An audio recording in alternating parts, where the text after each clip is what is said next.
எனக்கே பிடிக்கல. கஸ்டமருக்கு மட்டும் பிடிக்குமா என்ன? கஸ்டமர் ஒருத்தவங்க அவங்களோட ஒய்ஃப் பர்த்டேக்கு கிஃப்ட் பண்ண கீச்செயின் ஒண்ணு ஆர்டர் பண்ணியிருந்தாங்க. அவங்க ஒய்ஃப்க்கு பிங்க் கலர் பிடிக்குமா, இவருக்கு வந்துட்டு நம்ம கிட்ட இருக்க பீச் தீம் பிடிக்கும் போலருக்கு. அதனால இது 2 கலந்த மாரி லைட் வித் டார்க் காம்போல எனக்கு ஒரு பீச் தீம் கீச்செயின் வேணும்னு கேட்டிருந்தாங்க. நானும் லைட் எரியிற ஸ்டார் ஃபிஷ் எல்லாம் வச்சு பார்த்தேன். எனக்கு என்னமோ பிடிக்கவே இல்ல. கஸ்டமருக்கு அனுப்பி பார்த்தேன். அவங்களும் சரியா சாட்டிஸ்ஃபைட் ஆகல. அப்ப நான் ஒண்ணு சொன்னேன், நீங்க பீச் தீம்ல இருந்து வெளில வாங்க.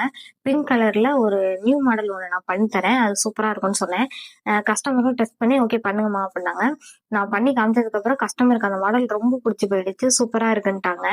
ஆனா இது கூடவே அவங்களுக்கு பீச் தீம் ரொம்ப பிடிச்சி போயிடுச்சு இல்லையா?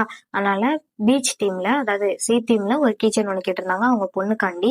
இது கூடவே சேர்த்து கொரியர் பண்ணி விட்டுருங்கன்னாங்க. ஆனா இவங்க கொஞ்சம் புதுசா மெர்மைட் எல்லாம் வச்சு வேணும்னு கேட்டிருந்தாங்க. இந்த மெர்மைட் எல்லாம் வச்சதுக்கு அப்புறம் எனக்கும் ரொம்ப பிடிச்சி போயிருந்துச்சு. அடுத்தடுத்து வர ஆர்டர்ல நம்மளும் இந்த மெர்மைடு ஃபிஷ் எல்லாமே ஆட் பண்ணிக்கிட்டோம். கஸ்டமருக்கு 2 கிச்சனுமே ரொம்ப பிடிச்சி போயிடுச்சு. அவங்களுக்கு சீ தீம் பிடிக்குன்றதால இந்த ஹச் கிச்சன் ரொம்ப பிடிச்சி போயிடுச்சு. அவங்க ஒய்ஃப்க்கு ஒரு பட்டர் விஷஸ் போட்டு ஒரு லெட்டர் ஒன்று வச்சு அழகா பேக் பண்ணி கொடுத்துட்டோம். ஃபர்ஸ்ட் பண்ண மாடல் ஏன் நல்லா இல்லைன்னு உங்களுக்கு தெரிஞ்சா கமெண்ட்ல சொல்லுங்க.